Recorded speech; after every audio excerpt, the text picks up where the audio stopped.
নমস্কার, চৈতিজ গল্প চ্যানেলে স্বাগত। আজ শোনাবো একটি ভূতের গল্প, বিবাহ বার্ষিকী। একদম ছোবে না আমাকে, কথাটা বলার পর সুস্মিতা অঝরে কেঁদে ফেলল। হ্যাঁ, কাঁদবে নাই বা কেন? সুস্মিতার বিয়ে হয়েছে আজ প্রায় 3 বছর। প্রতি বছর বিবাহবার্ষিকীর দিন অনেক কোনো না কোনো বাহানা করে। ঠিক বাহানা বললে ভুল হবে, কারণ অনেকের খুব কাজের চাপ থাকে। এই জন্য প্রায়ই লেট নাইট মিটিং কিংবা অন্যান্য হাব ভিজিটের ব্যাপার থাকে। অনেক একটা প্রাতিষ্ঠানিক ই-কমার্স সংস্থায় অ্যাডমিন হিসেবে কাজ করে। ওই সংস্থার 6টা হাব আছে। সেই হাবগুলোর রক্ষণাবেক্ষণ, প্রয়োজন অপ্রয়োজন, ড্রেস, ফাইল, খাতাপত্র, হাবের সব সরঞ্জাম ঠিকঠাক আছে কি না সব নিজেকেই দেখতে হয়। প্রতিটা হাব একদিন করে ভিজিট করতে হয়। কাজ নিয়ে ব্যস্ত থাকার দরুন ঠিকমতো বাড়ি আসতে পারে না। কিন্তু সুস্মিতা অনেককে বলেই রেখেছিল, এইবার যদি অনেক বিবাহবার্ষিকীর দিন বাড়িতে না আসে তাহলে পরের দিনই বাপের বাড়িতে চলে যাবে।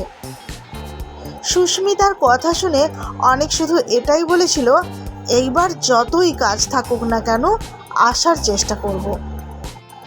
বিবাহবার্ষিকীর সারাটি দিন কোনো রকমে কাটিয়ে দেয় সুস্মিতা। ওই দিন কাজের মেয়ে টিনাকে সে ছুটি দিয়েছিল সকালবেলা। টিনাকে সেই দিন সন্ধেবেলায় কাজে ডেকেছিল। সন্ধ্যা থেকেই সুস্মিতা আর টিনা রান্নার প্রস্তুতি নিতে থাকে। অনেকের পছন্দসই সমস্ত খাবার রান্না করে রেখেছিল তারা দুইজনে। রান্নার শেষে সুস্মিতা পাড়ার কিছু কুকুর বিড়ালদেরও সেই দিন পেট পুরে খাইয়ে বাড়ি ফিরল। বাড়ি ফিরে সুস্মিতা দেখল টিনা বাড়ি যাবার জন্য প্রস্তুতি নিচ্ছে। তখন সুস্মিতা টিনাকে বলল, দাঁড়াও, তোমার ছেলে মেয়েদের জন্য একটু খাবার নিয়ে যাও।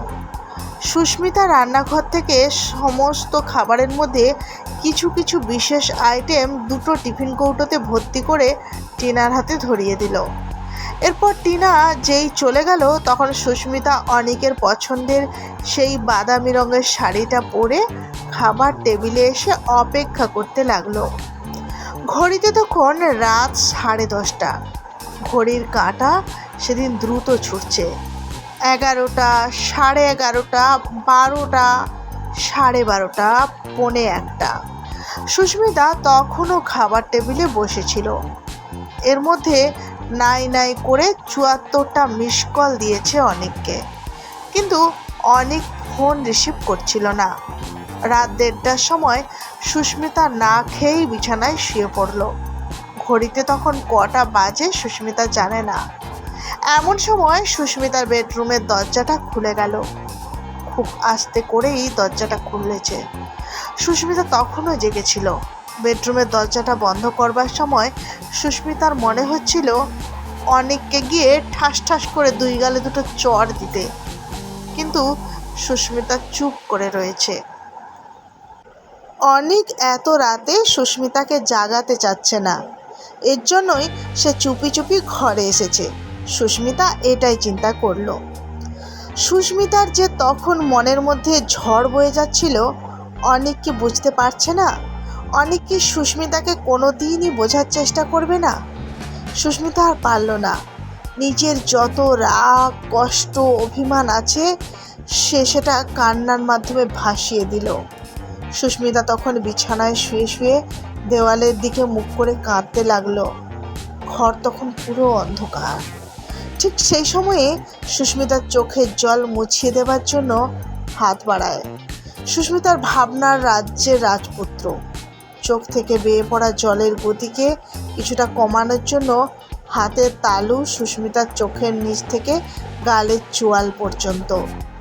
সুস্মিতা সেই হাত ধরে পেছনের দিকে সরিয়ে দেয় বেশ অভিমানের সাথে। আর সেই অভিমানকে সঙ্গী করেই সে বেশ জোরেই বলল, আমাকে ছোঁবে না একদম। সারাটি দিন অপেক্ষা করে বাবু এখন রাত্রে এসেছে আমার কষ্টের নুন ছেটাতে। একদম ছোঁবে না তুমি আমাকে। এরপর সুস্মিতা কাঁদতে শুয়ে পড়ল, অথচ একবারের জন্য পেছন ফিরে দেখল না। অনিকের মনের অবস্থা কীরকম। সুস্মিতা মনে মনে ভাবছে অনেক হয়তো তার উপর রাগ করে পাশ ফিরে শুয়ে আছে। করুক রাগ, সারাটি দিন সুস্মিতা যতটা কষ্টের ভেতর কাটিয়েছে সেই কষ্টটা অনিকের রাগের থেকে অনেক বেশি। এরপর সুস্মিতা একসময় কাঁদতে কাঁদতে চিন্তা করে যে কালকেই সে বাপের বাড়ি চলে যাবে। এইসব হাবি জাবি ভাবতে ভাবতে একসময় সুস্মিতা ঘুমের দেশে পাড়ি দেয়। তখন ভোর 4টে বাজতে 25 মিনিট মতন বাকি। ঠিক সেই সময়ে সুস্মিতার ঘুম ভাঙল মোবাইলের রিংটোনের আওয়াজে। মোবাইলটা ঘুম ঘুম চোখে হাতে নিয়ে দেখলো একটা অচেনা নম্বর থেকে ফোন এসেছে। সুস্মিতা ফোনটা রিসিভ করতেই ফোনের ওপাশ থেকে অনেক বলে উঠল, সরি, আমাকে এবারের মতো ক্ষমা করে দিও। আসলে আজকে আমার ধুলাগড় হাবে একটা মিটিং ছিল। মিটিং শেষ হতে হতে অনেক দেরি হয়ে যায়, আর আমার ফোনে তখন একটুও চার্জ ছিল না। এদিকে আমার বাইকে দেখি চাকা লিক হয়ে পড়ে আছে, তাই আমি কোম্পানির গাড়ির ভরসায় বসেছিলাম। আমি এখন কোম্পানির ডেলিভারির গাড়িতে আছি, আর এই ফোনটা ড্রাইভারের ফোন থেকেই করছি। প্লিজ এবারের মতন আমাকে ক্ষমা করো, রাগ করে থেকো না আমার উপর। আমি সত্যিই আজ মারাত্মকভাবে ফেঁসে গেছিলাম। সুস্মিতার গায়ের উপর তখনই একটা ঠান্ডা নিঃশ্বাস পড়ে। সুস্মিতা পেছন ঘুরে দেখে অন্ধকার ঘরের ভেতর তার থেকে এক হাত উপরে দুটো লাল চোখ জ্বলজ্বল করছে। সুস্মিতা চিৎকার করে ওঠে। এদিকে ফোনের ওপাশ থেকে অনেক সুস্মিতার এই চিৎকার শুনে, হ্যালো সুস্মিতা, হ্যালো, তোমার কি হয়েছে? কথা বলছো না কেন সুস্মিতা? বলতে বলতে ফোনের লাইনটা কেটে যায়। বিবাহবার্ষিকীর দিন সুস্মিতা রাত 1:30 অবধি অনেকের জন্য অপেক্ষা করার পরেও অনেক যখন এলো না, তখন সুস্মিতা চুপ করে গিয়ে বিছানায় শুয়ে পড়ে। সুস্মিতার ঘর অন্ধকার করেই ঘুমায়। এর ঠিক কিছুক্ষণ পর সুস্মিতার বেডরুমের দরজা খুলে যায়। সুস্মিতা ভাবে অনেক দরজাটা খুলেছে, কিন্তু ভোর 4টে বাজার 25 মিনিট আগেই অনেক সুস্মিতাকে ফোন করে বলে যে সে একটা মিটিংয়ে ব্যস্ত ছিল, তাই সে আসতে পারেনি। অথচ সুস্মিতার পাশে খাটে শুয়ে আছে একজন। সুস্মিতা তো ওই পাশে শুয়ে থাকা লোকটিকে অনেক ভেবেছিল, কিন্তু যতক্ষণে সে বুঝলো ওটা অনেক না, ততক্ষণে অনেক দেরি হয়ে গেছে। কি গল্পটি আপনাদের কেমন লাগলো কমেন্ট করে জানাবেন, আর গল্পটিতে লাইক করবেন এবং চ্যানেলটিকে সাবস্ক্রাইব করবেন এরকম অনেক নিত্য নতুন গল্প শোনার জন্য। ধন্যবাদ।